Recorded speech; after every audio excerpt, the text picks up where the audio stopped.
So 10th class chemistry, carbon and its compounds, textbook page number 276 సంబంధించి activities లో ఉన్నటువంటి topic write the IUPAC names for the following structure. So first one, second one. So దీంట్లో గమనిస్తే branches ఏం లేవు, డైరెక్ట్గా word రూట్నే మనము ప్రిఫిక్స్గా వాడచ్చు. 1 2 3 4 కార్బన్స్ ఉన్నాయి కాబట్టి మనకు వర్డ్ రూట్ ఏమొస్తుందంటే బ్యూట్.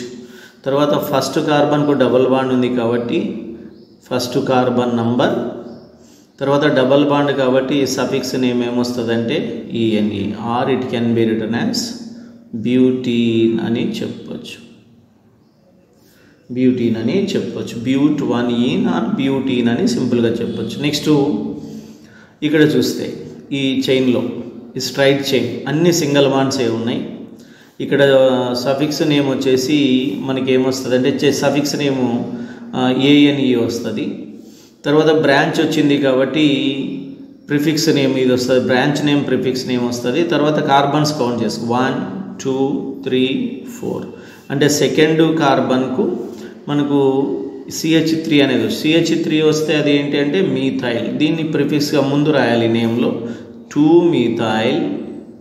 తర్వాత వర్డ్ రూట్ తీసుకోవాలి 1 2 3 4 వచ్చాయి కాబట్టి వర్డ్ రూట్ ఏమొస్తుంది అంటే బ్యూట్. తర్వాత అన్ని సింగిల్ బాండ్సే వచ్చాయి కాబట్టి ఏం రావాలి అంటే ఏఎన్ఈ.